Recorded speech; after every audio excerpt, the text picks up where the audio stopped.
Okay, Lenny, this one goes right down here on the bottom, all right? I'll give you that one, yeah. Okay. Well, right now we're starting to put together racks for the wine cellar that we're tucking around the back side of the bar here. Now, we've done a couple of these before on Hometime, but we've never worked with a pre-assembled manufacturer. Now, for proper wine storage, you want it cool and humid, so we have tons of insulation on the inside and the walls and the ceiling. We also have a vapor barrier on the warm side out here to keep the moisture from getting in and to keep condensation from happening inside. Then, to maintain the proper conditions, we already have our wine chiller, which we put in a while ago. This is the right size for this particular cellar. It's going to keep things between 55 and 58 degrees. It'll also keep the humidity from 55 to 75%. We had framed in the opening between the cellar and the mechanical room a while back before drywall, so it was pretty easy to make the proper cutouts on both sides and then just slide it in and secure it to the wall. Now with the power hooked up, it's pretty much ready to go. Well, we came up with a plan with designer Pam Kopp, and she used literally every square inch of the space. In fact, Dan was a little concerned he'd be able to fit everything in there, but it looks like it's all going to work, so not a problem there. The design incorporates primarily .75 bottles, the most common size, but there's also spaces for some larger bottles and even for whole cases, which really adds a great look to the overall space. Okay, we have this rack all assembled. Now this rack actually goes on this wall, but we assembled it over here so we could get the back all ready to go. We have our spacers in place and everything.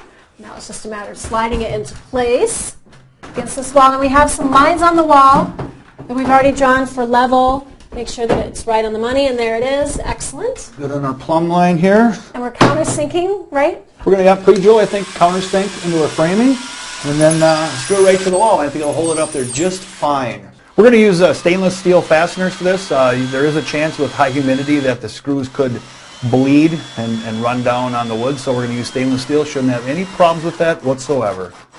Now, the material we're using here is all heart redwood.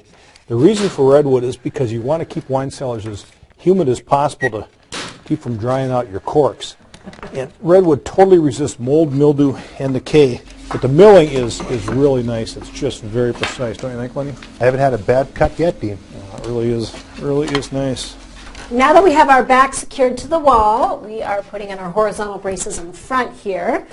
Now, the width of this room is a little over 5 feet, and so in order to save a little bit of room and have a place to walk here, what Pam did was she took this rack, she turned it 90 degrees, so we'll have all of our wine bottles displayed lengthwise instead of on end, and that's going to give us a little bit more wiggle room in here. Now, once we get this all put together, we will grab our brad nailer and use brads to secure it.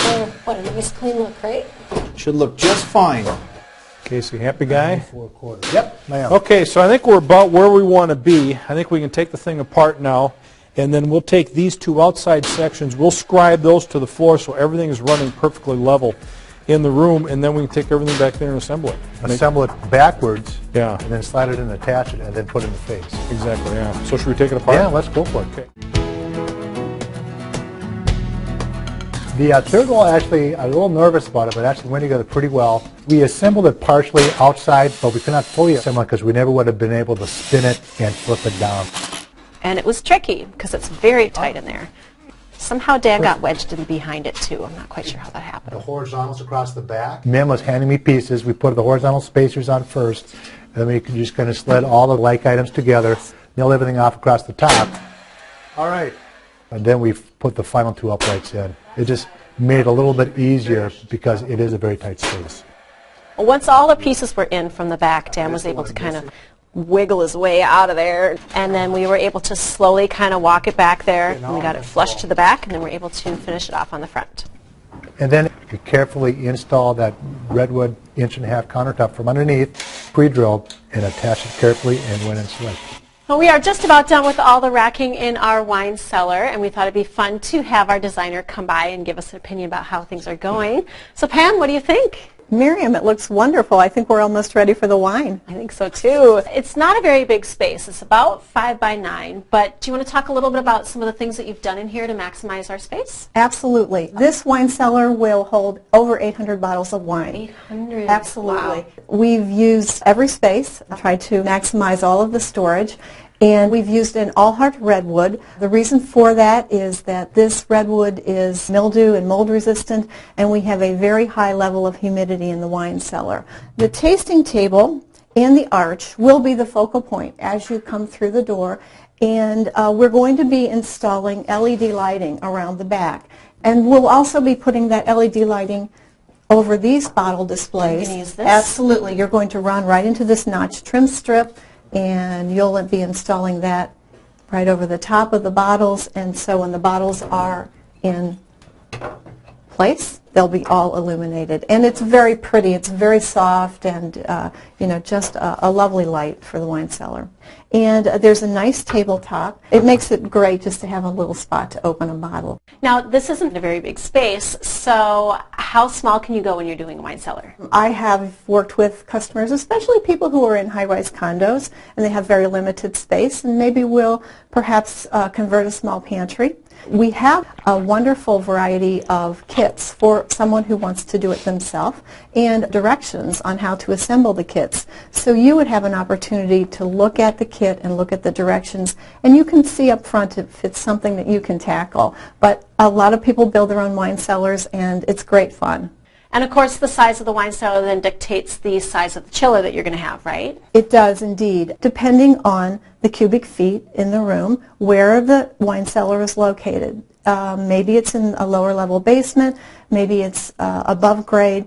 Are there glass doors? Are there glass windows? We need to factor all of those things in to calculating what the best size would be. And then our unit's right here. You want to talk a little bit about how that's going to work for us? Absolutely. It's going to keep the wine cellar between 55 and 58 degrees. The way the unit works is that there is a bottle probe, and you use one of your empty bottles and fill it with liquid.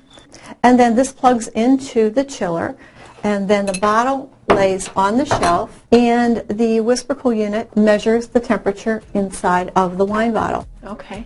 Well, Pam, it's turning out really great. I can't wait for it to be done. You've really come up with a great design for us, so thanks so much. Well, thanks for having me, Miriam. It was a pleasure. Well, this turned out very nice, didn't it? Yeah, it really did. We finished off all of our racks here. We got our LED lighting all set to go. I think Pam really liked it. I think there's room for a lot of really nice presentations in here. First of all, on the side here, you have the individual wine storage here where you can have the labels out so you can get a view of a lot of the different wines you have. And then your absolute best wines right over here, because when people walk in, that's the first thing your eye is really drawn to. Exactly. Magnum storage up here. Yep. And then if you buy a whole case of wine, you can just put the individual bottles down here. Or you can also do the wooden cases. Those slide in these areas here, which is always really kind of neat look. And then tons and tons of individual storage. So I think on an upcoming show, we're going to have to stock this thing. I think what do you so say, too. Miriam? Yes, we go to California. California would be wonderful. Yeah. In fact, join us on an upcoming show. Who knows, maybe we'll all be in California. Maybe. Till then, I'm Miriam Johnson. And I'm Dean Johnson. Thanks for watching.